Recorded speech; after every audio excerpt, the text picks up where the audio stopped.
Let every go signal remind you that you do go farther with Signal gasoline. The Signal Oil Program. The Signal Oil Company and your neighborhood Signal dealer bring you another curious story by The Whistler. Tonight, murder has a signature.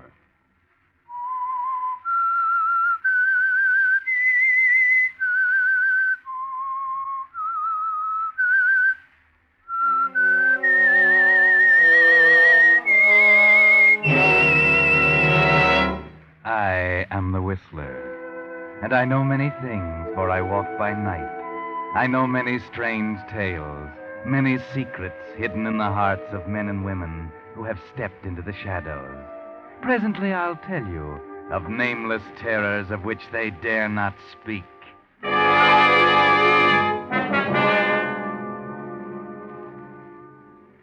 But first, a little boy wants me to ask a favor of you. A dime. He'd be here himself to ask you, but this little fellow is crippled, in bed. And your dime is to help him get well, so someday he may walk again.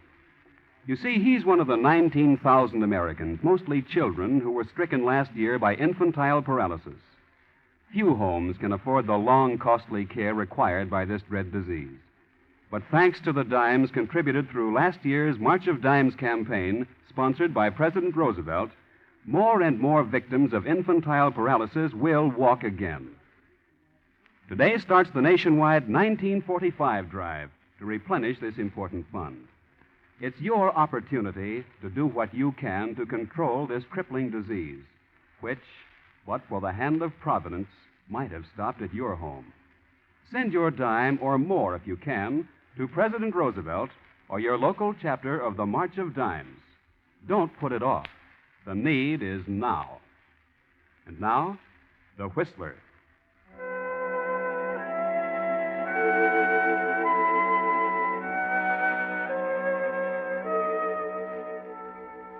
It was an old house, set back in the trees a little way from the lake, and it had a miserly look about it. You could almost tell that its owner was wealthy and cranky and miserly and happy in her self-pity. And all the loneliness of her own life she took pleasure in passing on to her only companion, her servant, Martha. Martha! Martha, where are you? Martha do this, Martha do that. Always Martha. So there you are. Didn't you hear me calling you? What are you doing in the kitchen? Breakfast dishes. Breakfast dishes what? Breakfast dishes. Miss Brewer. That's better. You haven't made my room yet, and you know very well that's to be tidied before you touch a thing. Another thing. I know very well you heard me calling. Why didn't you answer me? I didn't hear you. One of your moods again, eh? And how long was it going to last this time? Oh, never mind. Take this envelope. I want you to row across the lake and place these securities in the bank. Row across? And be careful with them. They're worth a great deal of money. I want a bank receipt, too. Can you remember that? But it's 3 miles across the lake. I'll not have you wasting the motorboat gasoline. You're big and strong, and the trip won't hurt you a bit. Oh, just a minute, Martha. Yes? That dress. Where did you get it? This? Yes, that. It's one of mine, isn't it? It's an old one. I didn't think you'd care. I do care. I've told you before that I'll not have you wearing my clothes until I give them to you. Go to your room and take it off. Never any money to spend on myself. Because you're a fool with money. You with your cheap perfume and penny jewelry and frilly shirtwaists, trying to play the lady. It's a good thing I put a stop to it. I've earned my money here. I've got a right to do what I want with it. Martha, I promised your people I'd look after you. I knew how giddy you are. Your wages are well invested. But I want pretty things, while I can enjoy them. Not when I'm old. Why, you're only 10 years younger than I am, you fool. I'm nearly 60. Now go to your room. Take off my dress. No. Take care, Martha. I've had enough of this. You've had enough. How about me? I'm sick of being treated like dirt under your feet. Go to your room. And I'm sick of working for an old cheat who steals my wages. Martha, you didn't think I'd dare slap you, did you? If you only knew how I've wanted to do that. How I've dreamed of doing it. How dare you? How dare you? It was good. It felt good. But police will know about this, you ungrateful woman. The police? No, nor anyone else. You won't get a chance to tell anyone. Not even see anyone. You can't keep me here a prisoner, a captive in my own house. I can't. And who would know? You have no friends. Nobody visits you from one year's end to another. Even the people in the village stay clear of your nasty tongue. You dare to do that to your mistress? Mistress? I'll show you who's mistress. My glasses. You've broken my glasses. Yes. Do you think you can get help now? You're half blind without them. It's 8 miles by road to the village. You'd be lost in the swamps in 10 minutes. Yes, I am mistress now.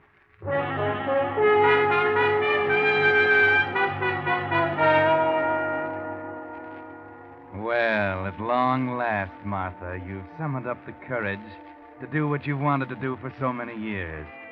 You're a little surprised at the success of it, how easy it was. It's a pleasure to see her cringe before you, call you my dear, ask sweetly when she wants something. And then there's so much money here, enough to buy you all those things you've dreamed about. Martha? Oh, so there you are, Martha. Where have you been? Marketing?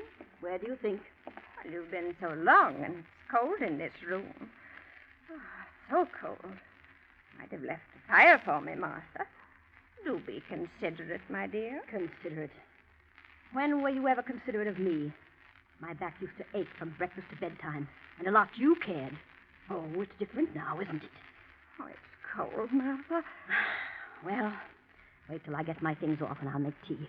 You and your back. Oh, thank you, my dear. Quite a change has come over the old lady, hasn't there? My, what a sweet thing she's getting to be. I've been thinking, Martha. So, she's been thinking. No, I mean it. That lovely dinner dress of mine, it's not old, not really old at all. You can have it. I want you to have it. Second-hand stuff again, eh? No thanks. I'm not having any. Now, look here. Let me show you something. Well? You bought that in the village? Yes. That, and this, and this, and this. All of them. They're pretty, aren't they? Isn't that stealing, Martha? You have no money. You must have been in my cash box. Stealing? You talk about stealing when you've stolen months, years of my life. This stuff isn't all, either. There's lots of other things up in my room. Shall I show them to you? No, Martha. Well, why don't you say something? Well, there's nothing to say. If those few things will make you happy, then I'm glad. I want you to be happy, my dear. You old hypocrite. You don't fool me a bit. What you wouldn't give to have the police here now. How you misjudge me. Is that a letter there? Letter? Yes, you have a letter. I suppose you want me to read it to you. Please. I'm surprised somebody thinks enough of you to write. My dear Aunt Bessie. Aunt Bessie? I'm motoring south tomorrow with my wife, Lillian. It's been so many years since we were last together. I thought I might stop on my way and renew a long, neglected acquaintanceship. We should arrive sometime Friday evening. Affectionately, Harvey. My nephew, Harvey. Why, I haven't seen him since he was a small boy. What does he want? You read the letter, Martha. He wants to see his aunt. Today is Friday. Well? Tonight, Martha. He'll be here tonight. Tonight? Come, my fine lady. Put on your pretties. You must look your handsomest when my nephew arrives. It's my money. I haven't really stolen from you. You can't do anything to me. Stolen from me? Of course you haven't, my dear. My poor woman, didn't I tell you I wanted you to be happy? You mean you're not going to do anything about it? Well, it's all unimportant, Martha, as viewed in contrast to a greater crime. Crime?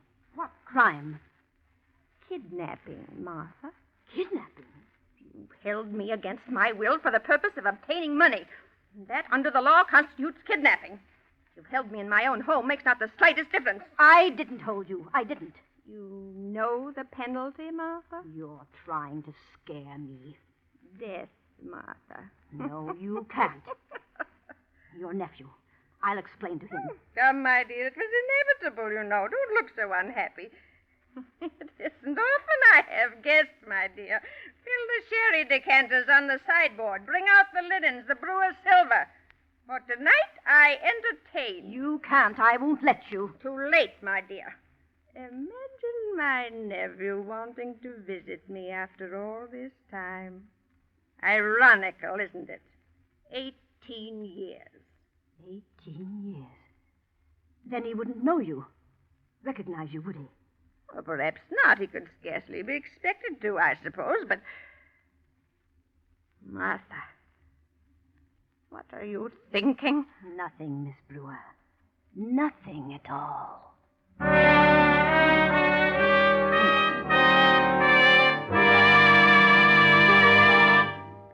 You are listening to The Whistler, brought to you by your friend, the Signal Oil Company, marketers of famous Signal gasoline, your best buy today. Remember to let every go signal remind you you do go farther with Signal gasoline.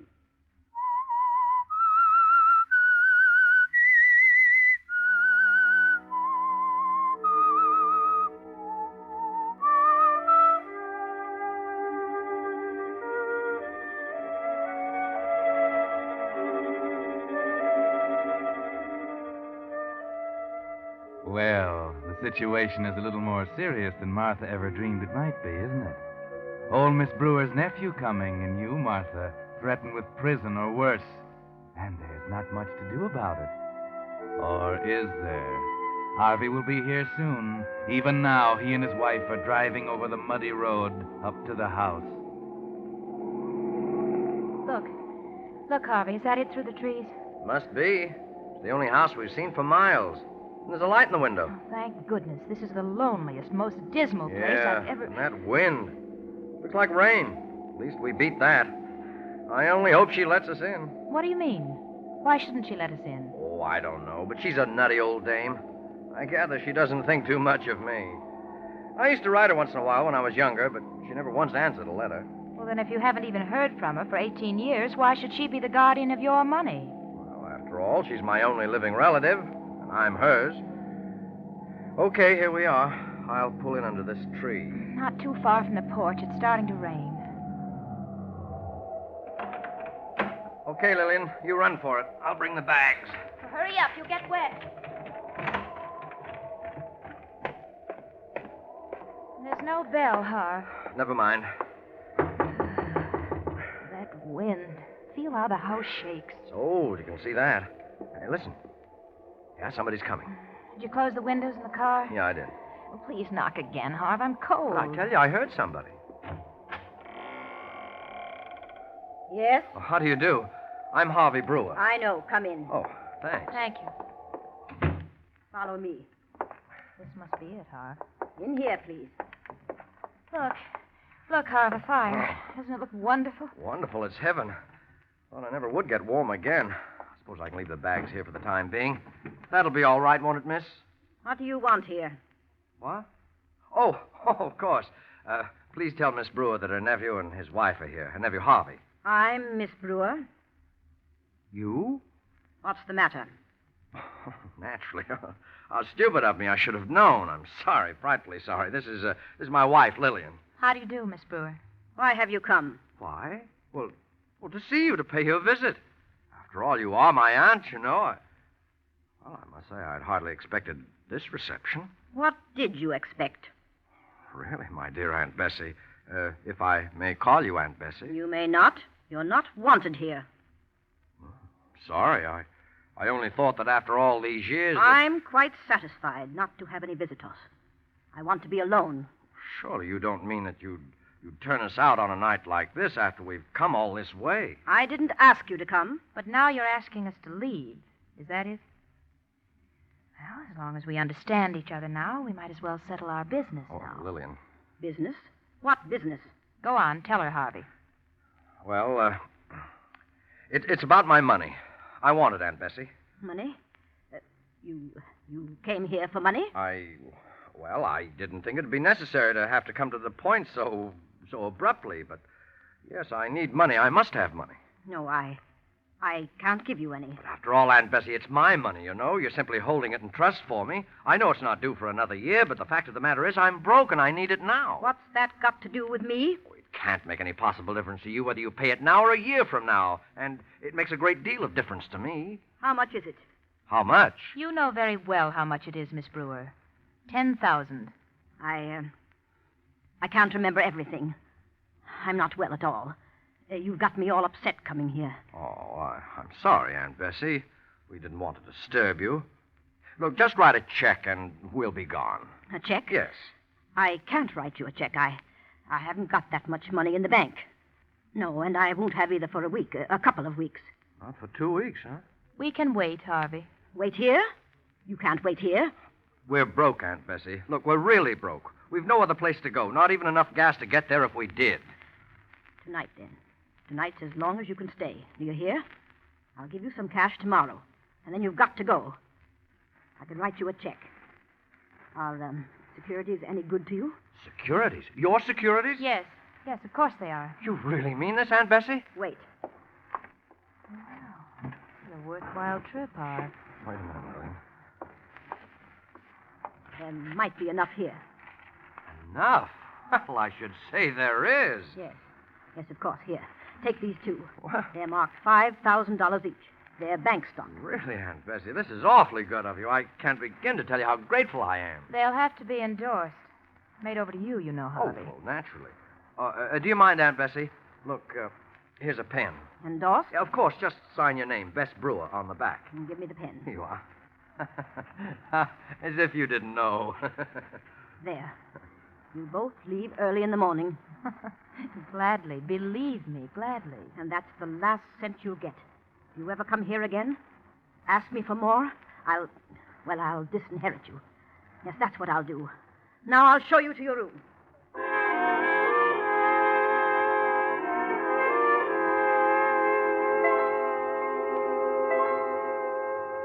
Well, things have taken quite a turn. All Harvey wanted was money, and Bess Brewer signed over $10,000 worth of bonds to him. Or did she? And what about Martha? But then Harvey doesn't know anything about Martha. And Martha doesn't really know much about Harvey and Lillian. Not enough, I'm afraid. Asleep, Harvey? Oh, no. She's very rich, isn't she? $1 million anyway. Maybe more. That's money, Harv. Yes, it is. Harvey, Hmm? did you know before tonight that you were in her will? No. No, not until she made that threat about cutting me off. You might get it all, Harv. There's no other relative. $1 million or more, you said. Oh, no. Lay that pipe down, Lil. The old girl's good for another 20 years. I won't go to sleep. 20 years. Good night, Lil. $10,000 won't keep us forever, Harv. No, We'll be broke again soon. I suppose. But we'll have one swell time getting that way. But I don't like to be broke, Harvey. You know that. Now, wait a minute. Are you threatening to leave me again? I'm only warning you, Harv. You know how I feel. That's why we came down here. Oh, is money all you ever think of? You married me with your eyes open, Harvey. I warned you then. I know. I had enough of my inheritance to keep any ordinary couple happy for a lifetime. How we went through it all, I don't know. I told you I was expensive. I don't plan to change. But I'll stay with you as I promised, as long as we can live like human beings. Like millionaires, you mean? Mm-hmm. And you might be a millionaire if you had her money. But, Lillian, what can I do? Don't you know? Good night, Harvey. You're a spoiled brat, Lil. Gosh, I often wonder why I love you. But there's nothing I wouldn't do for you. You believe that, don't you? There's nobody in the house but the three of us. I know. Just you and I and the old lady upstairs. Well, Just the three of us, Harv. all right. What about it? Nobody knows we came here tonight. No, nobody knows. Good night, Harvey. Lil. 20 years is such a long time. Lil. Oh. You know you always get your way with me.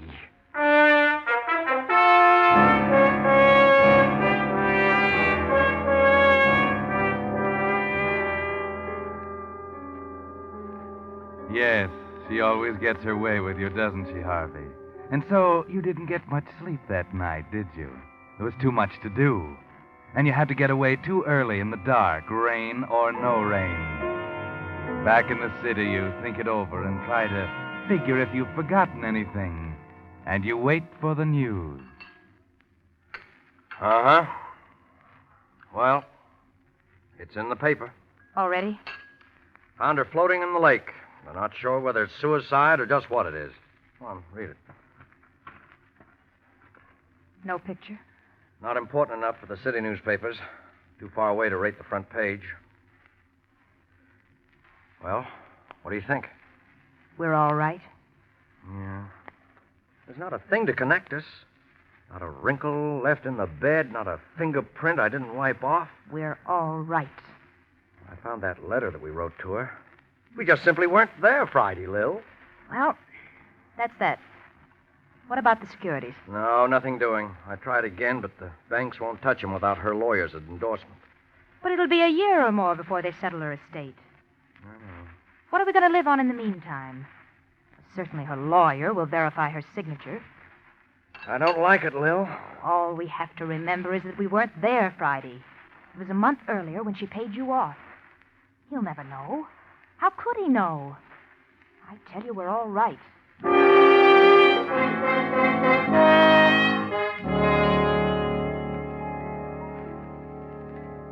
Yes, everything's all right, Harvey. Stop worrying. Just run down to your aunt's lawyer's office and get his endorsement for the money. Then wait and see what happens. Who knows what good luck may come. May I offer my condolences on your aunt's passing, Mr. Brewer? It was a great shock to me. Well, yes, I imagine you knew her better than I did. Perhaps. She wasn't a very friendly woman, but she was a remarkable one. And now you said you had some business with me. Yes. You see, about a month before my aunt's death, I happened to stop down there to see her. Oh? And she gave me these bank securities, $10,000 worth, the money she was holding in trust for me. But I thought... Yes, I know. It wasn't due yet, but she said she wanted me to have it anyway. And now the banks tell me that your endorsement is needed in order to cash them. Yes. That's an old routine arrangement I had with her. You just let me see them? Oh, yes, of course. Right here. Thank you. I see. Mr. Brewer, you got these securities from your aunt? Yes, I just told you. Quite.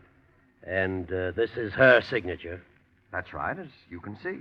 You were in your aunt's presence when this endorsement was made? You saw her sign her name? Yes. Of course. We both did. I see. It may mean nothing at all. I hope for your sake it doesn't. But this is something I think the police should know about. You mean the securities? Yes. And the signature. You see, Mr. Brewer, foul play is suspected in your aunt's death. The only clue the police have so far is a set of tire tracks found in the mud outside the house. Evidently made the night she died. But, I don't understand. No, you wouldn't, I'm sure. But you see, Mr. Brewer, this couldn't possibly be your aunt's signature. Because in spite of her intelligence and wealth, your aunt never went to school. She never learned to write even her own name.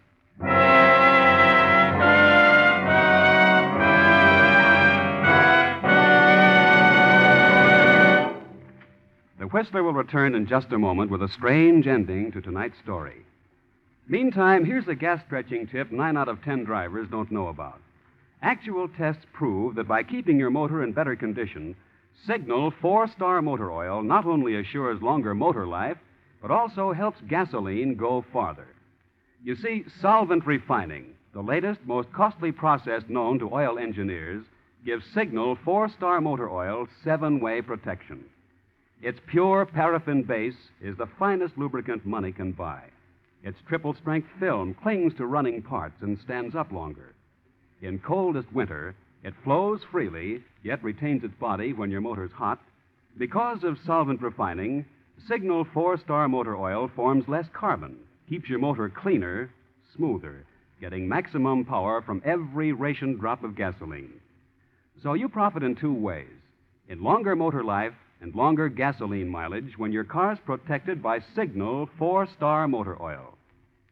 If it's been 1,000 miles or 2 months since your last oil drain, it's time for a change to solvent-refined Signal 4-Star Motor Oil. See your friendly Signal gasoline dealer, your neighborhood headquarters for Signal products and fine quality automotive accessories. And now, back to the Whistler.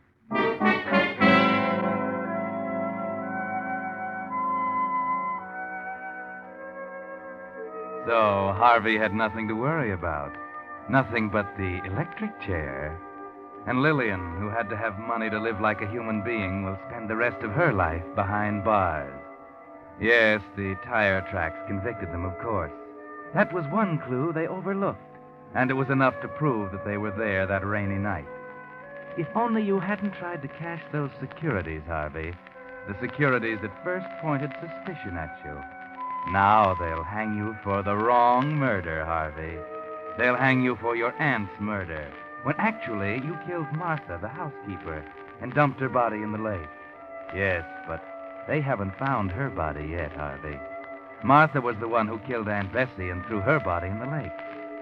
But you'll never be able to prove that now. Maybe if Martha had lived, you could have gotten out of it somehow. But not now. It was all so unnecessary, too. When you killed Martha, your aunt was already dead. And by the terms of her will, you had already inherited all of her money. Over $1 million. Too bad, Harvey. Too bad.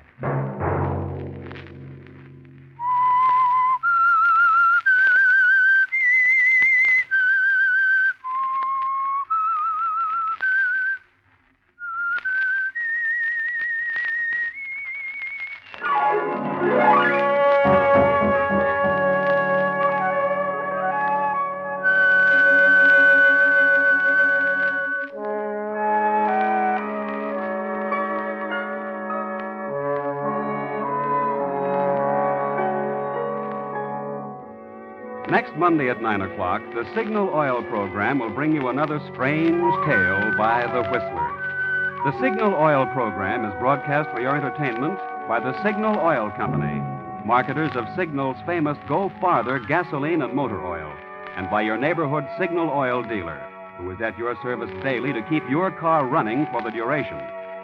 The Signal Oil program, produced by George W. Allen, with story by Louis Estey, music by Wilbur Hatch, is transmitted to our troops overseas by the Armed Forces Radio Service. Bob Anderson speaking for your friend, the Signal Oil Company, and suggesting once again that you let every go signal remind you that you do go farther with Signal gasoline.